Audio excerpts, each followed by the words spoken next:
ہمارے کسی استاد ہمارے بزرگ فرمانے لگے یہ جو تاجر ہے نا، تاجر، اس کے اندر 4 لفظ ہوتے ہیں، تا ہے، الف ہے، جیم ہے، را ہے۔ فرمایا کہ یہ چاروں الفاظ جو ہیں یہ 4 مختصر لفظ 4 بڑے معنوں کی طرف یہ اشارہ ہے۔ چنانچہ وہ فرماتے ہیں کہ تاجر کی جو تا ہے اس سے مراد تقوی ہے، یعنی تجارت کرنے والا اس کے اندر تقوی ہونا چاہیے۔ تقوی کیا ہوتا ہے؟ تقوی کی جتنی مرضی لمبی تعریف کر لے، مختصر اتنی بات سمجھ لے، مختصر اتنی بات، اللہ پاک سے ڈرنے کا نام ہے تقوی۔ اللہ پاک سے ڈرنے کا، جس بندے کے دل میں اللہ کا ڈر پیدا ہو گیا اس کے اندر ساری چیزیں، کوئی فحاشی، زنا، بدگوئی، حسد، بغض، لڑائی، جھگڑا جو بھی ہے یہ سب کچھ اس وقت ہوتا ہے جب دل میں ڈر نہ رب کا ہو۔ اگر دل میں رب کا ڈر ہو نا تو یہ کوئی چیز بھی نہیں آتی۔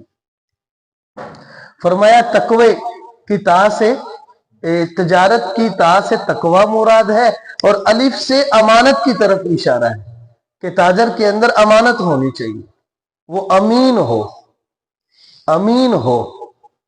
پہلے زمانوں میں نا لوگ کسی کے پاس، کیونکہ بینک کا زمانہ نہیں تھا نا، تو لوگ اپنی امانت، اپنا سونا، اپنا روپے، اپنی کوئی قیمتی چیزیں جو ہیں کہ گھروں میں چوری نہ ہو جائیں، وہ کسی ایسے بندے کے پاس جس کے پاس کوئی اسباب موجود ہوتے تھے اس کے پاس رکھوا دیتے تھے۔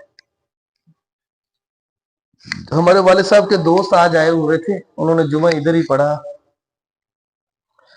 تو مجھے بتانے لگے کہ ریونڈ میں نا ایک بندے کی دکان تھی، تو اس کے پاس یہ جو تبلیغی جماعت میں ساتھی جاتے ہیں تو بڑے لوگ اس کے پاس امانت رکھوا دیتے تھے۔ مقصد یہ ہوتا تھا کہ وہ اپنا کسی کے پاس 50,000 ہے تو 10,000 روپے وہ لے گئے، جب وہ گئے اپنا 10 دن کے لیے تو واپسی پہ پھر آئے تو باقی اور پیسے لے لیے، اس طرح نہ وہ رکھوا۔ تو کہتے ہیں اس نے بڑے لوگوں کی امانتیں کھائی، بڑے لوگوں کی۔ نقصان کیا ہوا؟ اس نے جمع کر لیا، تھوڑا نہیں جمع، کروڑوں روپے جمع کیا، اور پیچھے اس کا نقصان ہوا، اس کی دکان میں آگ لگ گئی، کہتے کئی کروڑوں کا مال جو ہے اس کا جل گیا۔ اب اس نے 10 سال میں، 20 سال میں، جتنے سالوں میں بھی وہ جمع کیا ہوگا، اپنی طرف سے تو اس نے سمجھا نا میں بڑا امیر ہو گیا، میرے پاس بڑا کچھ آ گیا، میں نے فلاں کی وہ چیز چرا لی، میں نے فلاں کی امانت کو چھین لیا، میں نے فلاں کا یہ کر لیا، میرے پاس آ گیا ہے، وہ روتا رہے جو مرضی ہے۔ تو فرمایا کہ نہیں، اللہ پاک اس کو دکھا۔ اچھا، عربوں کے اندر نا 3 عادتیں بڑی اچھی تھی۔ نبی پاک صلی اللہ علیہ وسلم جب تشریف لائے نا تو مسلمانوں کے لیے یہ تو بہت ضروری ہے، ان سے پہلے بھی جو ان کے اندر عادتیں چلتی آ رہی تھی نا، وہ 3 کام بڑے اچھے تھے ان میں۔ آپ صلی اللہ علیہ وسلم نے بھی ان کے کرنے کا حکم دیا اسی طرح ہی۔ حضرت عبداللہ بن عباس آپ صلی اللہ علیہ وسلم کے سکے چاچا کے بیٹے ہیں، حضرت عباس کے بیٹے ہیں عبداللہ، مفسر قرآن تھے۔ وہ کہتے ہیں کہ عربوں کی 3 عادتیں بڑی اچھی تھی، ان کے 3 اخلاق، 3 صفتیں بہت اچھی تھی۔ نمبر 1 کہ جب ان کے پاس کوئی مہمان بن کے آتا نا تو اس کی خوب مہمان نوازی کرتے، خوب مہمان نوازی کرتے۔ اب مسلمانوں کو بھی یہی حکم ہے کہ جب مہمان آئے تو ہمارے ہاں مہمان کو کیا کہتے ہیں؟ اللہ کی رحمت کہتے ہیں مہمان کو، اللہ۔ لیکن آج کل نہیں سمجھتے۔ اگر میں نہیں کہتا کسی کا، جو سمجھتا ہے اللہ پاک کی طرف سے برکت ہے، یہ صاف بات۔ وہ 10 سمجھتے ہیں، 100 میں سے 20 سمجھتے ہیں، 50 سمجھتے ہیں، جو سمجھتا ہے نا کہ میرے گھر میں اللہ کی رحمت آئی ہے اور وہ اس کی خوب مہمان نوازی کرتا ہے، اللہ پاک اس کو نوازتے بھی۔ وہ اللہ پاک کے نوازنے کے طریقے ہیں۔ تو خوب مہمان نوازی کرتے تھے، یہ ایک عربوں کی عادت تھی۔ ہمارے پنجاب میں یہ پنجابیوں کی عادت بہت کم ہے۔ سننے میں آتا ہے کہ یہ جو خیبر پختونخوا میں پشتون ہیں، پٹھان ہیں، ان کے اندر یہ عادت پائی جاتی ہے۔ باہر صورت اللہ पाक अगर उनके अंदर है तो बहुत अच्छी आदत है, अल्लाह पाक पंजाबियों के अंदर भी ये आदत को पैदा कर दे। अमूमन तो हमारा ये मामला हो गया है मौजूदा मुरव्वजा कि जिसके साथ हमारा कोई बड़ा पक्का रिश्ता है या हमारा मफाद जुड़ा हुआ है ना, बड़ी हमारी उसके साथ कोई गहरी दोस्ती या उसके साथ मफाद है, उसकी तो हम खूब मेहमान नवाजी करते हैं, बाकी को हम टाल मटोल करते हैं। मुझे एक दफा शाह साहब कहने लगे अगर किसी के पास जाए ना तो या तो वो चाय पूछता है तो या बोतल पूछता है। तो मैंने कहा साजी इसमें क्या फर्क है, वो तो बंदे की तरह। कहते नहीं, जो चाहता है ना कि मेरे पास ये आया है और कुछ देर मेरे पास बैठे तो वो चाय पिलाने की कोशिश करता है, और जो चाहता है ना कि बस जल्दी चला जाए उनकी कोशिश होती है कि मैं बोतल पे आवा तो जल्दी ना चला जाए। वो बड़ों की बातें हैं तो वो अंदाजा भी होता है कि ये चाय से और बोतल से ये फर्क महसूस, लेकिन ये जरूरी नहीं है। बहुत सारे लोग ऐसे हैं जो सामने वाले की तबीयत और उसके मिजाज को देख के वो कहते हैं कि भाई क्या चीज मंगवाई जाए आपके लिए। तो बाहर सूरत ये दोनों चीजें हमारे यहाँ चल रही हैं, वैसे दोनों ही नुकसानदेह हैं, चाय भी और बोतल भी। तो फरमाया अरबों के अंदर एक आदत तो ये थी कि वो मेहमान नवाजी बड़ी करते थे, और दूसरी आदत उनके यहाँ ये थी पुराने जमाने में भी, आप सल्लल्लाहु अलैहि वसल्लम से पहले भी, कि उनके यहाँ अगर कोई औरत बूढ़ी हो जाती तो वो मना करते थे कि तलाक ना दो इसको, उसके शोहर को।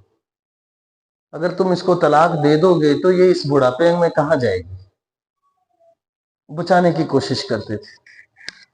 ये भी बहुत अच्छी आदत है। और ये तलाक का हमारे यहाँ पंजाब में जो है वो तो दो ही बातें सुनने में आती हैं। मैं संजीदगी से ये बात अर्ज करूंगा, ये कोई हंसने वाली बात नहीं है। मैं पहले इस वजह से कह दिया है कि ताकि बाद में, या तो हमारे यहाँ पंजाबी में कहते हैं कि बूढ़ी दे थल्ले लग गया, बंदा ही बूढ़ी दे थल्ले लग गया जी, इंदा कम बस ना जो बूढ़ी कहती ना उवें कर दे। तो या फिर बंदा ना दोस्तां नू रिश्तेदारां नू मां बाप नू ये दिखाने वास्ते कि मैं बूढ़ी दे थल्ले नहीं लगा, इतना बदमिजाज और बद अखलाक और बदतमीजी से पेश आता है अपने घर वालों से जिसकी मिसाल नहीं मिलती। जबकि ये दोनों चीजें बुरी हैं। उनसे अच्छा सलूक करना एक अच्छी बात है, बीवी को बीवी की जगह पे रखना, लेकिन माँ का बाप का जो हक है वो बीवी से ज्यादा है। बाहर सूरत तो होता क्या है, फिर नुकसान होता है, तलाकें होती हैं। जब सास अपना किरदार अच्छे अंदाज में नहीं अदा करती तो वो जो होती ना, क्या कहते हैं उसको, बहू होती है, फिर वो उसका मिजाज बिगड़ता है। जब बिगड़ता है तो फिर नुकसान होता है। और जब ये बहू जो है ये अपना किरदार सही अदा नहीं करती तो फिर सास को गुस्सा आता है। तो ये दोनों तरफ से मुआमला होता है। बहरहाल ये मौजू नहीं है हमारा। तीसरी बात फरमाया अरबों के अंदर तीसरी बात ये थी कि जो उनमें से ताजिर लोग होते थे ना, तिजारत करने वाले मालदार, वो अपने दाएं बाएं पड़ोसियों को देखते थे कि कोई मकरूज तो नहीं है हमारा पड़ोसी, हम साया मकरूज तो नहीं। अगर मकरूज होता तो वो सारे मिलके ना उसका कर्ज अदा करने की पूरी पूरी कोशिश करते थे। और ये आप सल्लल्लाहु अलैहि वसल्लम ने काम नबुव्वत का ऐलान करने से पहले भी किया। हजरत खदीजा ने ऐसे नहीं आप सल्लल्लाहु अलैहि वसल्लम को ये कहा और कह के दिलासा दिया कि ए मोहम्मद अल्लाह आपको रुसवा नहीं करेगा, आप तो वो हैं जो कमजोर लोगों का बोझ उठाते हैं, उनका साथ देते हैं, आप तो वो हैं। तो ये आदतें उनमें अच्छी थी। हमारे यहां ये खत्म हो गई, और जितने जब से ये खत्म हुई है उस वक्त से हमारे अंदर से ऐसे है जैसे हम हैं तो मुसलमान लेकिन ऊपर ऊपर से मुसलमान है। अल्लाह पाक हमारी हिफाजत फरमाए। तो फरमाया कि ये जो ताजिर लोग हैं, तिजारत करने वाले, ता से इशारा तकवे की तरफ, अलिफ से इशारा अमानत की तरफ, अमानतदार, अमानत की तरफ, और फरमाया जीम से इशारा है जुर्रत की तरफ, कि जो बंदा तिजारत करने वाला है ना वो रिस्क लेता है और सब कुछ अल्लाह पे छोड़ के फिर वो आगे काम करता है, और होना भी ऐसे ही चाहिए। और रा से मुराद है रुबो, कहते हैं मुनाफे को, मुनाफे। तो इन 4 चीजों की तरफ जो इंसान बिल्कुल अच्छे तरीके से जहन लड़ा के और तकवा इख्तियार करके अमानतदारी से सच्चाई से तजारत करता है, ऐसे लोगों के बारे में अल्लाह पाक ने कुरान पाक के 18वें पारे में फरमाया, रिजालुल्लाह तुलहीहिम तिजारतुन वला बैउन अन जिक्रिल्लाहि व इकामिस्सलाह व ईताइज़ ज़कात। ये जो तजारत करने वाले हैं ना, ये वो लोग हैं कि जिनकी तजारत उनको अल्लाह के जिक्र से गाफिल नहीं करती, नमाज को कायम करते हैं, ज़कात को अदा करते हैं। अल्लाह ताला हमें सही माना में तजारत करने वाला बना दे, और हमारे वो लोग जो कारखाने में, फैक्ट्री या दुकान के मामले में जो भी ये झूठ बोलना, कसम खाना, बेईमानी करना ये करते हैं, अल्लाह पाक उनको सिराते मुस्तकीम दिखाए और उनको इससे हटा के रिज़्क़े हलाल की तरफ लगा दे और इसके वाफर नसीब फरमाए। वाक़िर दावाना।